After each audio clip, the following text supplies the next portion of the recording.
헌신 예배입니다. 그런데 주보에서 보시다시피 말씀 제목은 여호와를 경외하는 여자입니다. 매치가 잘 안 돼서 저를 걱정해 주시는 분들이 많습니다. 선교위원회 헌신 예배인데 여자 이야기를 하실까? 걱정하지 마시고 말씀은 하나님께서 깨우쳐 주실 때 내 말씀이 거기 있는 줄로 믿습니다. 저는 제가 이 말씀 가지고 설교를 준비하면서 나는 현숙한 여인을 이미 얻었는데 나하고는 관계없는 말씀 같다 이렇게 생각하면서 본문을 들여다보는데 턱 걸리는 것이 세 가지가 있었어요. 첫 번째는 이 31장을 읽는데 분명히 1절에서 9절까지 말씀은 르무엘의 어머니가 자기 아들 르무엘에게 주는 교훈 같아요. 그럼 그 뒤에 10절부터 31절 현숙한 여인은 르무엘의 어머니가 쓴 글인가? 이런 의문이 생겼고요. 또 하나는 왜 잠언의 결론에 해당되는 31장 마지막 부분에서 여자 이야기를 하는 걸까? 이스라엘 사람들은 인구 조사할 때도 여자는 세지 않습니다. 가부장적인 사회에서 왜 여자 이야기로 잠언을 끝낼까? 이게 제 발목을 확 잡았어요. 또 한 가지 의문이 생겼는데 31장에서 말하고 있는 현숙한 여인은 사람일까? 아닐까? 잠언은 지혜에 관한 책이기 때문에 혹시 지혜를 의인화해서 현숙한 여인이라고 말한 건 아닐까? 이 세 가지 질문이 저를 꽉 잡았어요. 며칠 동안 풀지를 못했죠. 혹시 여러분 말씀 읽다가 저 같은 이런 의문에 사로잡힌 적 있으십니까? 아니면 지금 들어보니까 하고 제 생각에 동의가 되어지십니까? 이 세 가지 문제를 제가 풀었습니다. 첫 번째 문제가 뭐였어요? 10절 이하도 르무엘의 어머니가 쓴 잠언일까? 9절까지의 말씀은 르무엘의 어머니가 쓴 게 확실합니다. 왜냐하면 내 아들아, 내가 서원해서 기도하고 낳은 아들아, 내 말을 들어라 하고서 9절까지 세 가지 교훈을 주지요. 첫째, 네가 가진 힘을, 왕이 되어서 가진 그 힘으로 여자 쫓아다니는 데 쓰지 마라.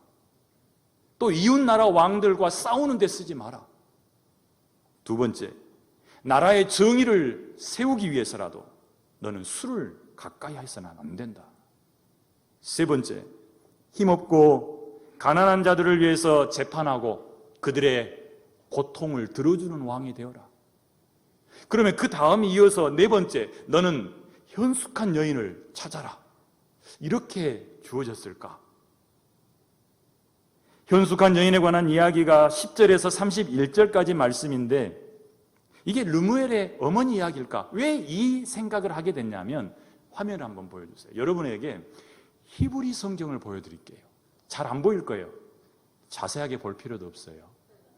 대신 10절, 11절 이 맨 처음 히브리어는 왼쪽에서부터 시작이 되어져요. 오른쪽에서 왼쪽으로 가는 거예요. 제가 빨간색으로 표시해놨는데 그게 잘 안 보여도 상관없어요. 석장을 한꺼번에 넘겨주세요. 요지는 이겁니다. 10절부터 시작해서 히브리어에는 22개의 자음이 있어요. 그런데 10절에서 첫 번째 자음, 11절에서 두 번째 자음, 13절에서 세 번째 자음으로 시작을 하는 시예요. 앞에서는 교훈을 세 가지 이야기하는데 뒤에 가서는 시로 나오는 거예요. 그런데 그 시가 다윗이 많이 쓰던 방식이에요. 성경에서 가장 많은 절수를 가지고 있는 성경이 어딘지 아십니까? 시편 119편이죠. 그것도 우리로 말하면 알파벳 순으로 되어 있는 거예요. 1절에서 8절까지가 알렙, 그리고 9절에서 16절까지가 베스. 이렇게 자음 하나 가지고 8절씩 시작하면 그게 다윗이 썼던 시란 말이에요. 그런데 고대 이스라엘 사람들은 그렇게 시를 많이 써요. 그래서 이렇게 잠언 31장 뒷부분에서도 알파벳 순으로 순서를 정해서 시를 써놓은 거 보니까 혹시 이것이 르무엘에게 주는 교훈이 아니라 전체 잠언에 대한 결론의 말씀은 아닐까, 이런 생각에서 그런 의문을 가졌던 거예요. 그런데 며칠 지나면서 그런 생각을 하게 됐습니다. 만약에 이게 잠언의 결론에 해당되는 부분이고 잠언을 편집한 사람들이 이걸 썼다면은, 아니 거기에 끼워 넣었다면, 왜 이런 생각을 하냐면 잠언 25장부터 29장까지는 솔로몬의 잠언이긴 하지만 히스기야 왕이 신하들을 시켜서 편집해 놓은 거예요. 그리고 30장과 31장은 아굴과 르무엘의 어머니의 잠언이죠. 그러니까 충분히 편집하면서 맨 뒤에 잠언의 결론으로 써 놓을 수 있었겠구나라고 생각을 했는데, 만약에 그렇게 편집했다면 다른 성경에 나오는 것처럼 앞에 동그라미 하나를 해놓든지 제목을 붙여줬어야 되는데 그런 것이 없이 그냥 10절이 9절에 이어서 나오고 있어요. 그리고 10절 이후에 나와 있는 이 내용을 보면 현숙한 여인에 대한 교훈일 수 있다라는 생각이, 왕이 어떤 여자를 만나느냐에 따라 해서 그 나라의 흥망성쇠가 결정되기 때문에 르무엘의 어머니가 여자에 관한 이야기를 아주 중요하게 다루었을 수 있겠다라는 생각이 들었기 때문입니다. 두 번째, 우리가 질문을 던졌던, 제가 질문을 던졌죠. 왜 잠언 맨 마지막에 그럼 이 현숙한 여인에 관한 시로 마무리를 했을까? 남성 이주나 또 가부장적인 사회에서는 여성에 관한 이야기를 드러내는 것을 잘 하지 않죠. 그런데 잠언을 마무리할 때 이렇게 썼다는 것이 좀 이상하게 느껴졌어요. 첫째는 잠언 전체는 지혜에 관한 내용으로 구성되어 있고요. 잠언의 시작 때 보면 그렇게 이야기하죠. 솔로몬이 내 아들아, 너는 내 말에 청종하고 지혜를 구해라. 이런 이야기를 하고 있습니다. 시작이 이렇게 됐다면 끝에 가서는 마무리를 지어줘야 돼요. 이렇게 지혜를 따르는 사람은 어떻게 될 것이다 라는 이야기를 해줘야 된다는 거죠. 그래서 잠언 자체의 내용으로 보아서 31장 맨 뒤에 마무리하고 있는 이 결론이 혹시 다른 사람들이 편집해서 이렇게 여호와를 경외하는 모습으로 성장한 여인의 모습, 한 가정의 아내가 되어서 그 가정을 책임지는 아주 현숙한 여인의 모습으로서 지혜에 순종했을 때 이렇게 될 수 있다라고 하는 것을 보여주는 구절이 아닐까, 이런 생각을 했다는 얘기입니다. 그런데 이 생각도 접게 됐어요. 뭐냐면 잠언 31장은요 다른 의미가 들어있는 것 같아요.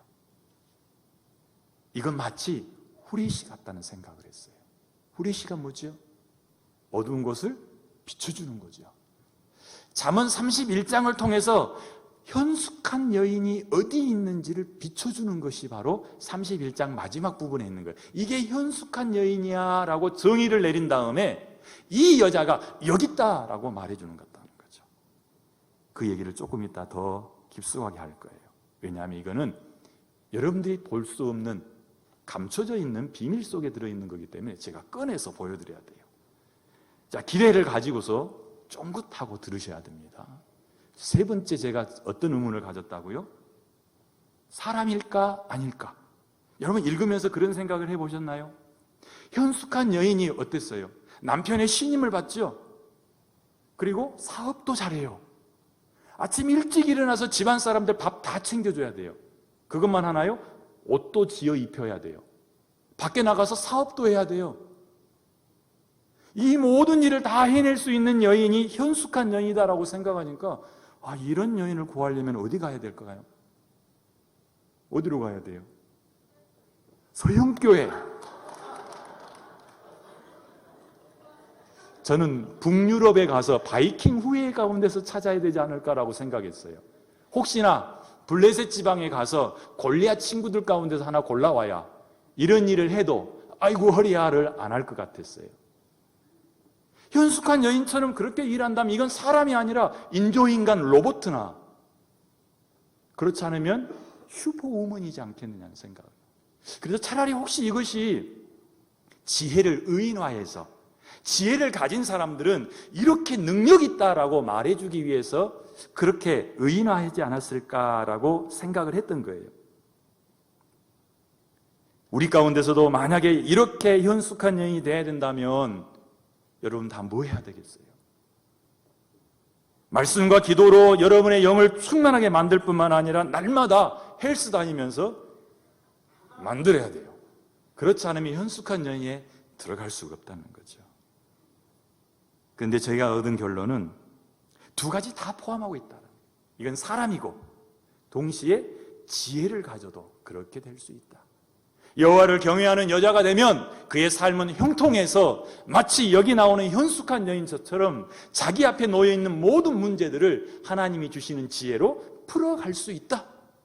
남편을 잘 내조할 수 있고 아이들 잘 양육할 수 있고 그리고 사업도 할 수 있고 가정을 일으킬 수 있고 집안에 여자 하나만 제대로 들어오면 그 집안 일으켜 세울 수 있는 것처럼 여호와를 경외하는 여자가 바로 서 있기만 하면 이렇게 할 수 있다라고 생각하게 된 거죠. 동시에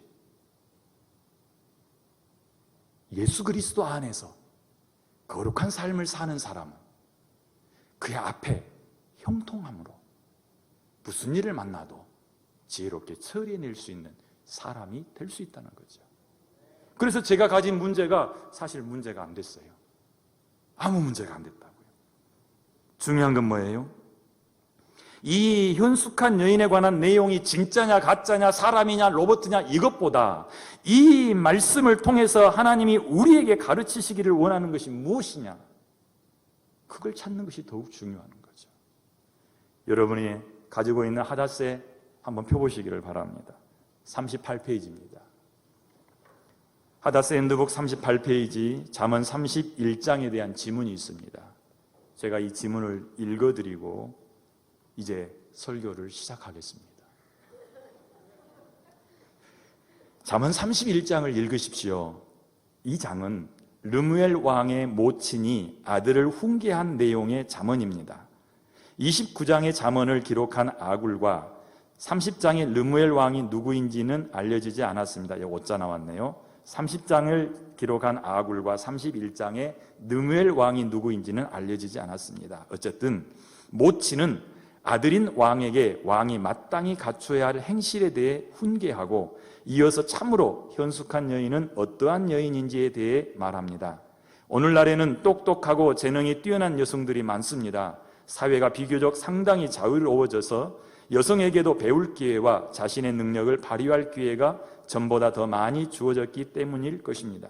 그러나 현숙한 여인이란 학식과 재능을 통해서 만들어지는 것이 아닙니다. 만일 그렇다면 덜 배우거나 재능이 다소 적은 여성들은 현숙할 수 없을 것입니다. 성경 말씀이 말하는 참으로 현숙한 여인은 지혜로운 여인, 바꿔 말하면 여호와를 경외하는 여자임을 시사하는 구절은 어디입니까? 몇 절이죠? 30절입니다. 같이 30절 말씀을 한번 읽도록 하겠습니다. 고운 것도 거짓되고 오직 여호와를 경외하는 여자는 칭찬을 받을 것이라. 아멘. 아무리 곱다 해도 그건 자기 눈에 고운 거죠. 아무리 아름답다 해도 영원하지 않습니다. 그러나 오직 여호와를 경외하는 여자는 두고두고 칭찬할 만합니다. 이 여호와를 경외하는 여자가 10절에서 나오는 현숙한 여인이죠. 그럼 10절에서 31절까지 나와 있는 이 현숙한 여인이 어떤 여인인가? 우리는 11절에서 읽어보면 그런 자는 남편의 마음은 그를 믿나니 산업이 핍절하지 아니하겠으며 이렇게 시작되어지는데 이것들을 다 모닥거려 가지고 딱 간추려 보니까 현숙한 여인, 여호와를 경외하는 여자는 5가지 특징을 갖고 있어요. 첫째가 자기 관리를 아주 잘해요. 부지런하죠. 밤늦게까지 상점 문 닫지 않고 일을 열심히 해요. 그리고 밤이 새기 전에 일찍 일어나서 또 식구들을 위해서 밥을 준비하고요. 옷감을 짜서 옷도 만들고요. 옷도 많이 만들어서 내다 팔기도 해요. 그러니 얼마나 부지런해야 됩니까? 자기 관리가 철저하다. 두 번째, 이 현숙한 여인의 특징을 보니까 가족에 대해서 굉장히 헌신적이에요. 가정을 살리는 거예요. 세 번째로는 부지런히 사업에도 관여해서 밤늦게까지 집에 가지 않고 돈 버는 여자예요. 네 번째 보니까 궁핍한 사람을 그냥 지나치지 않습니다. 그들을 도와요. 마지막에 다섯 번째로는 지혜로워서 유능한 선생이 되어서 다른 사람들을 가르치고 지혜를 베풀기도 해요. 이 다섯 가지 특징을 가진 사람이 누구다? 여호와를 경외하는 여자, 현숙한 여인이다. 자, 이 이야기를 들으면서 저요 라고 생각되어지는 분, 제 이야기입니다. 여러분에게 묻겠습니다. 여러분 주변에 현숙한 여인이 있습니까? 이 다섯 가지를 갖춘 여인이 있습니까? 내놓기는 그렇지만 저요, 제 아내요, 저희 어머니요, 제 딸이에요. 가끔 목사님, 제 며느리가 이렇게 현숙한 여인이 있었으면 좋겠어요. 제 아들을 위해서 좀 기도 좀 해주세요. 이런 여자 구하게 해달라고. 참 곤란한 기도예요. 그런데 그분에게 다시 묻습니다. 그럼 당신 딸을 그렇게 만들고 있습니까? 답을 잘 못하시죠. 자기 딸이 현숙한 여인이 되는 것에 대해서는 별로 관심 없고, 아들이 이 현숙한 여인을 만나서 우리 집안이 좀 일어섰으면 좋겠습니다. 원하시는 분, 원하는 대로 될지어다. 원하는 분이 없으니 서영교회는 현숙한 여인이 안 나올 것 같네요. 그렇습니까? 남자들은 다 31장을 읽으면서 이렇게 기도해요. 이런 현숙한 여인을 만났어야 되는데 하면서 옆에 있는 자기 아내를 바라보고 시무룩해지죠. 여자들은 자신이 이런 여인이 되지 못한 것에 대한 생각으로 슬퍼해지기 쉬워요. 그리고 좌절감을 맛보죠. 하지만요, 이런 태도가 잘못되었습니다. 이런 태도는 우리의 눈을 가려버립니다. 하나님께서 이 잠언 31장의 말씀을 통해서 우리에게 알려주고자 하는 것들을 가려버린다는 얘기입니다. 오늘 우리는 두 가지를 풀어갈 거예요. 하나, 누가 현숙한 여인인가? 두 번째, 어떻게 현숙한 여인이 될 수 있을까? 최소한 여러분의 눈이 여기는 미쳐야 돼요. 이걸 읽다 보니까 이 현숙한 여인이 여기 하나 있다. 르무엘의 어머니. 르무엘의 어머니는 르무엘을 말씀으로 양육하고 지혜롭게 만들기 위해서 그에게 훈계를 하고, 아들을 잘 양육할 뿐만 아니라 나라를 바로 세우려고 애쓰고 있는 그 모습 속에서 르무엘의 어머니가 바로 현숙한 여인이구나. 자기 관리 잘하고, 자녀 양육 잘하고, 남편 내조 잘하고, 집안을 돌보고, 이웃과 사회를 향해서 헌신할 수 있는 여자, 르무엘의 어머니가 바로 현숙한 여인이구나. 여호와를 경외하는 여인이구나. 동의하시죠? 자, 이제 잘 들으셔야 합니다. 아까 제가 그랬죠. 이것은 후레시와 같다. 현숙한 여인이 어디 있는지를 비추어준다는 겁니다. 여러분의 성경을 보면은 전도서가 바로 잠언 31장 뒤에 이어서 나오지요. 우리 성경은 구약 성경을 편집할 때에 맨 앞에다가 율법서, 창출 내민신 율법서를 두고, 그 다음에 역사서를 두고, 역사서 다음에 시가서를 두고, 그 다음에 선지서를 뒀어요. 그런데 히브리 성경은 그렇게 하지 않았어요. 원래 히브리어 성경 속에 들여다보면 잠언 다음에 오는 성경이 룻기예요. 그리고 룻기 다음에 오는 성경이 아가서죠. 제가 이 잠언 31장에 나와 있는 현숙한 여인에 관한 이야기가 후레시라고 말하는 것은 이 후레시를 가지고 뒤를 비춰주는 거예요. 뒤따라 나오는 룻기서에 보면 누가 있다? 현숙한 여인이 있다. 그 뒤에 나오는 아가서에 보니까 거기에도 현숙한 여인이 있다. 왜? 66권의 성경 가운데 여자가 주제가 되어 있는 성경이 룻기와 아가서거든요. 그러면 룻기에서는 누가 현숙한 여인이 되어야 할까요? 룻기니까 룻이 현숙한 여인이 되어야 되지요. 놀라운 것은 66권 가운데 현숙한 여인이라고 하는 히브리 단어가 딱 두 개 나와요. 하나가 잠언 31장에 나오고 두 번째가 룻기 3장 11절에 나옵니다. 룻기 3장 11절에 보면 이런 말씀이 있어요. 그리고 이제 내 딸아 두려워하지 말라. 내가 내 말대로 내게 다 행하리라. 내가 현숙한 여자인 줄을 나의 성읍 백성이 다 아느니라. 보아스가 룻을 향해서 네가 바로 현숙한 여인이다. 그런데 나만 인정하는 게 아니라 우리 성읍에 살고 있는 사람들은 다 너를 현숙한 여인이다 이렇게 말하고 있다는 겁니다. 31절, 오늘 우리가 읽은 본문의 31절 한번 보시겠어요? 오늘은 제 이름이 좀 유명해진 날이에요. 31절 보니 성문이 나오죠. 31절 보면 이런 얘기가 있어요. 그 손의 열매가 그에게로 돌아갈 것이요 그 행한 일로 말미암아 성문에서 칭찬을 받으리라. 거기만 있는 줄 알았더니 23절에 또 있어요. 남편이 성문에서 영예롭게 될 거다라고 말해요. 이게 무슨 뜻일까요? 박성문이 아니라 자기들이 살고 있는 성에, 성문 곁에는 광장이 있고요, 거기는 매일 남자들이 모이고요, 거기에서 동네 큰 일들을 결정하게 되고요, 모든 소문은 거기서 나오고요, 재판도 거기에서 이루어지고요, 형 집행도 거기에서 이루어져요.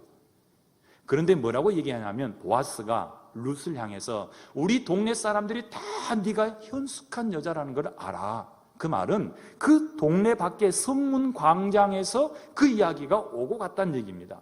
그런데 오늘 우리가 읽은 말씀 속에서도 현숙한 여인의 남편이 이 성문에서 유명하게 되고 이 현숙한 여인도 이 성문에서 칭찬을 받게 될 거다라고 이야기하는 거죠. 그런데 룻이 바로 이렇게 성문에서 칭찬받는 여자였어요. 현숙한 여인으로. 룻기를 읽을 때 우리가 누구를 봅니까? 히브리 성경에 편집되어 있는 순서로 본다면 그 룻이 바로 현숙한 여인이요 여호와를 경외하는 여자였다는 얘기입니다. 그의 고백을 잘 아시지요? 그는 모압 여자입니다. 유대인이 아니었습니다. 그런데 어머니 나오미를 따라서 예루살렘으로 돌아올 때 나오미가 못 오게 합니다. 그냥 여기 남아라. 그때 아주 유명한 고백을 하죠. 어머니의 하나님이 제 하나님이 되고 어머니의 백성이 제 백성이 되고 어머니의 민족이 제 민족이 될 겁니다. 룻은 누가 봐도 여호와 하나님을 경외하는 여자였습니다. 그가 현숙한 여인이고요, 결코 그가 장대하지 않았습니다.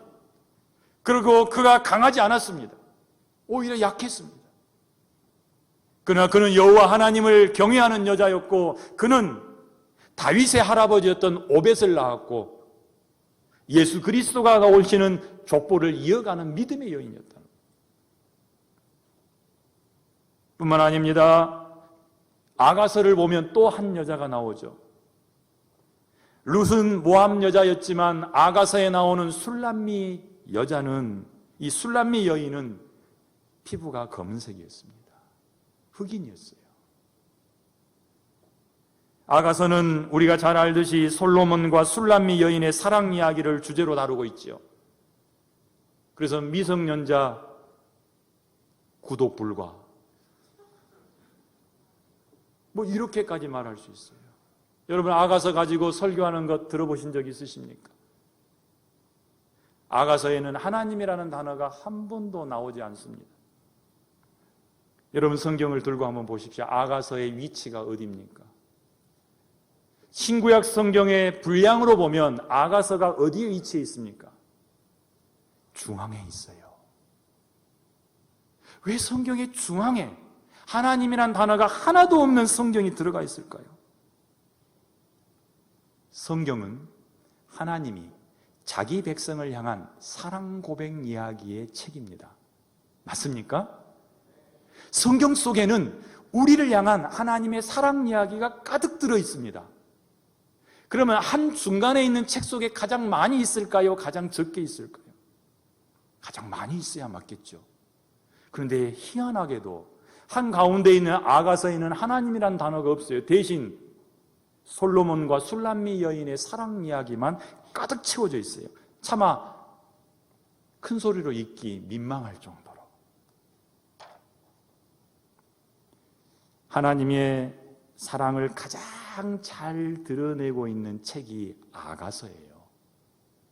이 세상에서 가장 지혜로웠던 사람, 이전에도 없고 이후에도 나타나지 않을 만큼 가장 지혜로웠던 사람이 누굽니까? 솔로몬입니다. 하나님이 자기의 사람들을 향한 사랑 이야기를 누구에게 맡기고 싶을까요? 내 사랑 이야기 좀 써다오. 가장 지혜로운 사람을 선택해서 그로 하여금 최고의 언어를 가지고 하나님의 사랑 이야기를 쓰게 하신 책이 아가서예요. 그런데 맨정신에 다 쓸 수 없으니 솔로몬으로 하여금 사랑에 빠지게 만든 거예요. 술람미 여인에게 눈이 먼 솔로몬이 그 술람미 여인을 향해서 사랑을 고백하는데 그 사랑 고백을 가지고 하나님이 자기 백성을 향해서 자기 사랑을 고백하고 있다는 얘기예요. 사람이 이해할 수 있는 언어로 하나님의 사람 사랑 이야기를 가장 잘 표현할 수 있는 시가 있다면 그것이 바로 아가서였다는 얘기입니다. 솔로몬보다 더 지혜로운 사람은 없을 겁니다. 하나님은 그의 지혜를 빌려서 하나님의 사랑 이야기를 우리를 향해서 기록하신 겁니다. 여러분 그거 아십니까? 신약에 와서는 하나님께서 우리를 향한 자신의 사랑 이야기를 어디다 기록하셨어요? 구약에서는 솔로몬을 통해 아가서에 기록했다면 신약에 와서는 하나님께서 자기의 아들을 내보내셔서 십자가상에서 기록하신 거예요.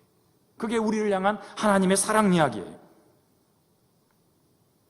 솔로몬과 술람미 여인을 그리스도와 성도로 이렇게 비유해서 볼 수 있다는 얘기입니다. 그렇게 보면 술람미 여인이 바로 현숙한 여인이 되고 지혜롭고 여호와를 경외하는 여자가 되는 겁니다. 이렇게 잠언 31장의 현숙한 여인에 관한 이야기는 앞으로 나올 하나님을 경외하는 사람 룻과 술람미 여인을 비추고 있는 거예요. 그걸 통해서 우리에게 보여주시는 것이 있죠. 룻이 현숙한 여인이고 술람미 여인이 현숙한 여인인 것 우리하고 별 상관없이 보이지만 하나님은 그 이야기를 통해서 지금 우리에게 하고 있는 거예요. 여호와를 경외하는 사람이 최적의 예수 그리스도의 신부가 된다라는 얘기입니다. 여러분은 예수 그리스도의 신부 맞습니까? 현숙한 여인으로서 신부가 되어야 되지 않겠습니까? 10절부터 시작되는 시의 특징들을 살펴보면은 아주 새로운 것이 보여요.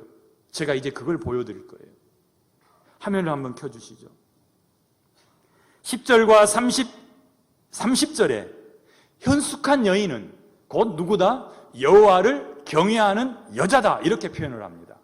그런데 이 시에 특징이 있어요. 다윗도 이걸 많이 쓰는데 그걸 어려운 말로 뭐라고 얘기하냐면 교차 대꾸 구조라고 그래요. 교차 대꾸 구조. 서로 교차시켜서 대꾸하고 있는 그런 시기라는 얘기예요.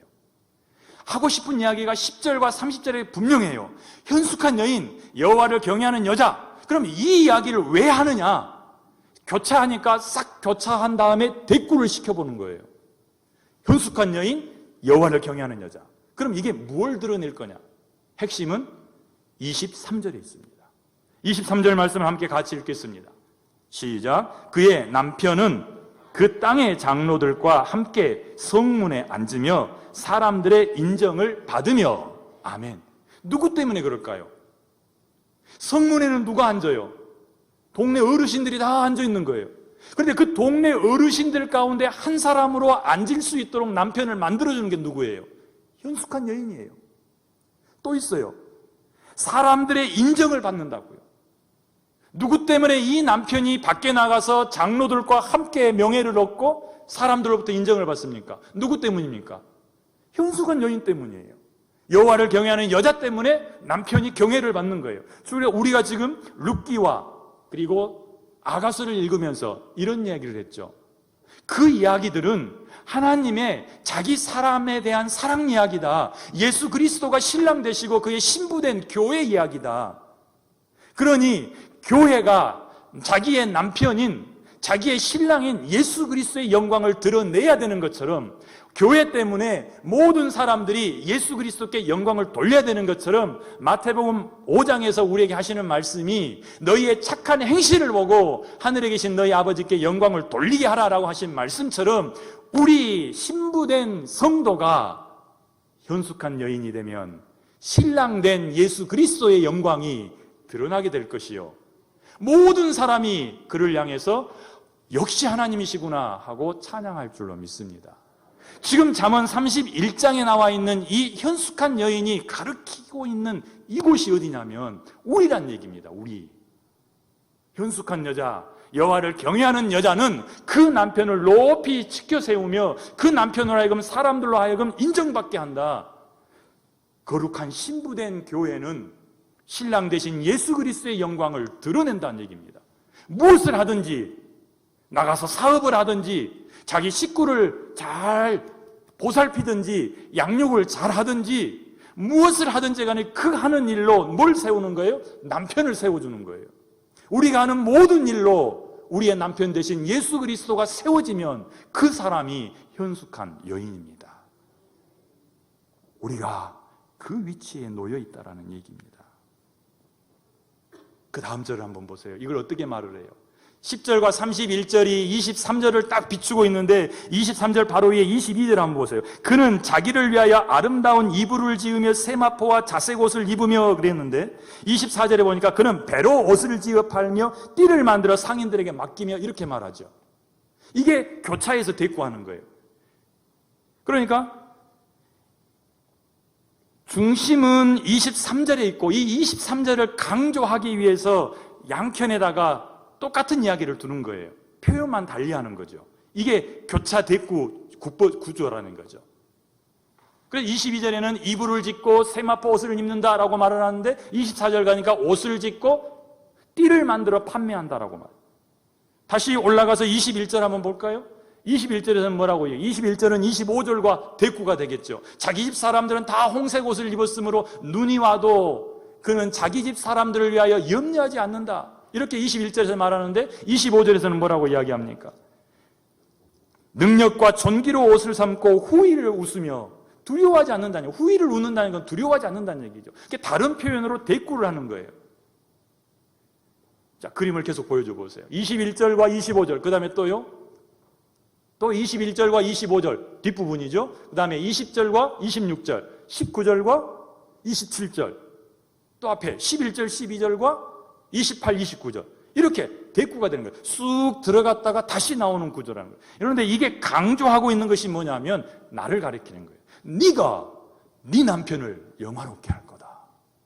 예수 그리스도의 신부된 성도가 자기의 신랑 대신 예수 그리스도를 영화롭게 할 거다. 그렇게 하는 사람이 현숙한 여인이요, 여호와를 경외하는 여자다, 이렇게 말하는 겁니다. 자, 이제 분명해졌습니다. 누가 현숙한 여인입니까? 누가 현숙한 여인입니까? 밖에 나가서 현숙한 여인을 며느리로 얻으려고 애써야겠습니까? 내가 현숙한 여인이 되려고 애써야겠습니까? 예, 내가 현숙한 여인이 되려고 애쓰는 건 맞지만 여러분들의 욕심으로 좋은 사람 하나 얻어서 우리 집안 좀 살리고 좀 편안하게 살아보자, 이런 건 아니란 얘기죠. 오히려 우리를 향해서 네가 현숙한 여인이 되어 너의 신랑 되신 예수 그리스도의 영광을 드러내고 너를 향하여 사랑을 품고 있는 그 하나님의 영광을 드러내는 삶이 되어야 된다라고 말씀하는 겁니다. 자, 31절을 다시 한번 보세요. 아까는 성문만 봤는데 이제는 다른 것을 보십시오. 두 가지 내용이 거기 들어 있습니다.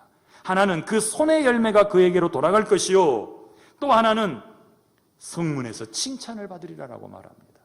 현숙한 여인으로서 살아가는 사람에게 오는 두 가지 혜택이죠. 하나는 그가 하는 일이 다 잘 된다고 말합니다. 또 하나는 그가 행한 일로 인하여서 칭찬을 받게 될 거다. 근데 예수님의 가르침을 보면 이 이야기가 그대로 들어있어요. 마태복음 25장 23절에 보면 달란트 비유에 대한 이야기인데요, 거기에 주님이 이렇게 말씀합니다. 다시 오실 주님으로부터 착하고 충성된 종이라가 불려진다라고 말합니다. 25절에 이런 얘기가 있어요. 그 주인 이르되 잘하였도다. 착하고 충성된 종아, 내가 적은 일에 충성하였으며 내가 많은 것을 내게 맡기리니 내 주인의 즐거움에 참여할지어다. 뿐만 아니라 34절에 가면 또 양과 염소 비유가 있습니다. 그때에 임금이 그 오른편에 있는 자들에게 이르시되 내 아버지께 복 받을 자들이여 나와 창세로부터 너희를 위하여 예비한 나라를 상속받으라. 하나님 나라를 상속시켜 주시겠다고 말씀하죠. 누가복음 22장에서는 하나님과 함께 보좌에 앉아 이스라엘의 12지파를 다스리게 하겠다라고 말씀합니다. 이걸 봐도 분명한 것은 우리를 가리키는 이야기란 얘기입니다. 자, 그럼 우리가 어떻게 현숙한 여인이 될 수 있을까요? 르무엘의 어머니가 말하는 이런 행동을 하면 현숙한 여인이 될 수 있을까요? 그 행동을 하면 될 수 있겠냐는 얘기입니다. 만약에 노력을 해서 그렇게 이룰 수만 있다면 어마어마한 노력을 해야 되겠지만 그렇게 바뀌지 않는 사람들은 평생 그걸 짐으로 안고 살아가야 될 것입니다. 그런데 반대로 우리가 여호와를 경외하는 사람이 된다면 이런 모습은 그냥 우리를 따라올 줄로 믿습니다. 제가 사도행전 1장 8절을 한번 읽어드리지요. 오직 성령이 너희에게 임하시면 너희가 권능을 받고 예루살렘과 온 유대와 사마리아와 땅 끝까지 이르러 내 증인이 되리라. 아멘. 이 말씀을 들으실 때 여러분은 무슨 생각합니까? 오늘 선교위원회 헌신예배니까 이 이야기로 설교를 했어야 돼요. 그러죠? 우리는 이 말씀을 들을 때마다 우리 머릿속에 꽉 채우고 있는 것이 뭐냐면 전도예요. 그래서 우리는 두 가지를 놓쳐요. 사도행전 1장 8절 말씀을 읽으면서 전도해야 되는구나 라는 생각 때문에 두 가지를 놓치는데 하나가 권능이라는 단어고요. 또 하나는 예루살렘에서 땅끝까지 전도하러 가야 하듯이 내가 이 땅에서 세계 선교를 해야 된다는 그 의무감에 사로잡히게 돼요. 그런데요, 이 말씀에서 굉장히 중요한 것이 있습니다. 그것은 권능이고 또 하나는 어디에서나 증인된다는 얘기입니다. 권능이라고 하는 것은 권세와 능력의 줄임말입니다. 권세는 우리 입에서 나오는 말과 관련되어 있고요, 능력은 우리가 하는 일과 관련되어 있습니다. 그래서 우리가 권능을 받으면 말을 할 때 이 말에 힘이 생기고 무슨 일을 하든지 그 일을 형통하게 잘 해낼 수 있습니다. 성령이 우리 가운데 임하시면 이것을 성령 충만이라고 말하지요. 성령 충만이 일어나면 우리는 말에 힘이 생기고 하는 일마다 능력이 나타나서 형통하게 된다라는 얘기입니다. 그리고 이런 삶을 살기 시작하면 내가 어디 있든지 사람들은 나를 알아보게 됩니다. 예루살렘에 있어도 사람들은 내가 여호와를 경외하는 사람인 줄 알아보고, 내가 유대 광야 사막에 가 있어도 내가 누구인지를 사람들은 알아보고, 이방인들이 살고 있는 사마리아 땅에 가도 그들도 나를 알아볼 것이고, 한 번도 복음이 전해진 적이 없는 땅 끝에 가도 사람들은 나를 알아볼 것이고, 성령이 나와 함께 하심으로 내가 있는 그곳에서 내 말은 힘이 있고 내가 하는 일은 다 잘 된다라는 얘기입니다. 그런데 우리는 전도해야 되는구나, 선교해야 된다고 하는 생각 때문에 이 권능이라는 단어하고 그리고 증인된다는 말을 자꾸 오해하게 된다는 얘기입니다. 물론 선교도 여호와를 경외하는 사람, 곧 성령 충만한 사람이 되어야만 선교가 가능하겠지요. 또 선교지에서 우리가 선교 활동하는 것도 그 목적이 이런 사람을 찾아내고 만들어내는데 있어야겠지요. 사도행전 1장 8절 말씀을 새롭게 깨닫는 은혜가 있으시기를 바랍니다. 이것이 여호와를 경외하는 여자, 현숙한 여인이 가진 모습이라는 겁니다. 어떻게 될 수 있다고요? 성령 충만하면 될 수 있다라는 얘기입니다. 지혜가 충만한 현숙한 여인은 덩치가 크고 밤잠이나 새벽잠 없이 지칠 줄 모르고 일하는 체력을 갖춘 여자가 아니라 성령의 임재가 있고 성령 충만한 삶이 있고 성령의 인도하심을 받는 사람이라야 한다는 얘기입니다. 우리가 성령 충만 받으면 우리도 현숙한 여인이가 되는 거죠. 자, 이름을 다 현숙이로 바꾸시기를 바랍니다.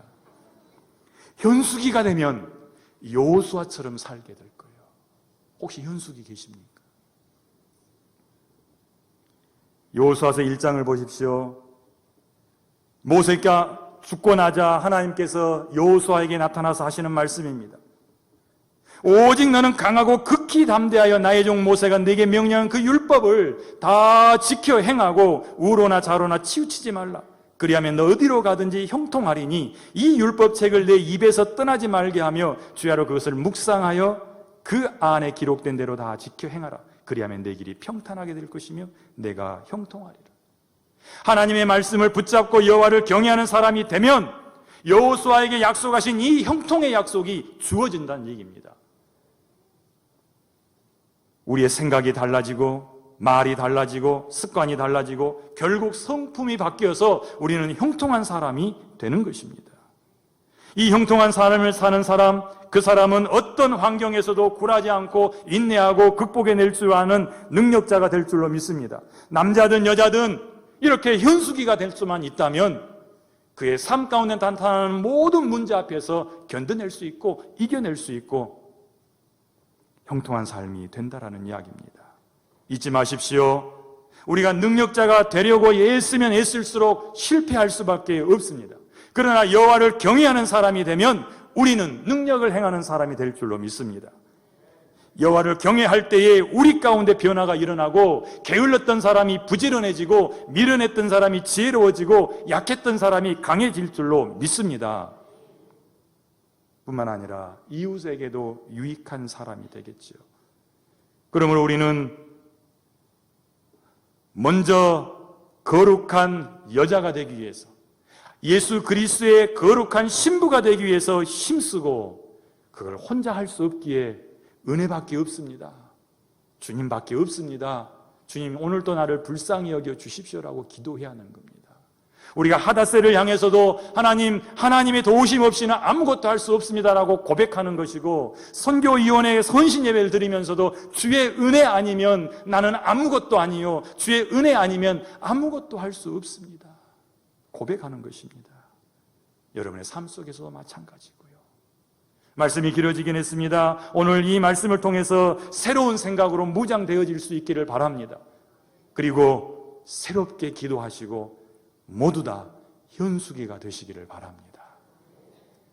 이제 여러분의 하닷새 팬드북을 펴서요. 기도 제목 적고 함께 기도하도록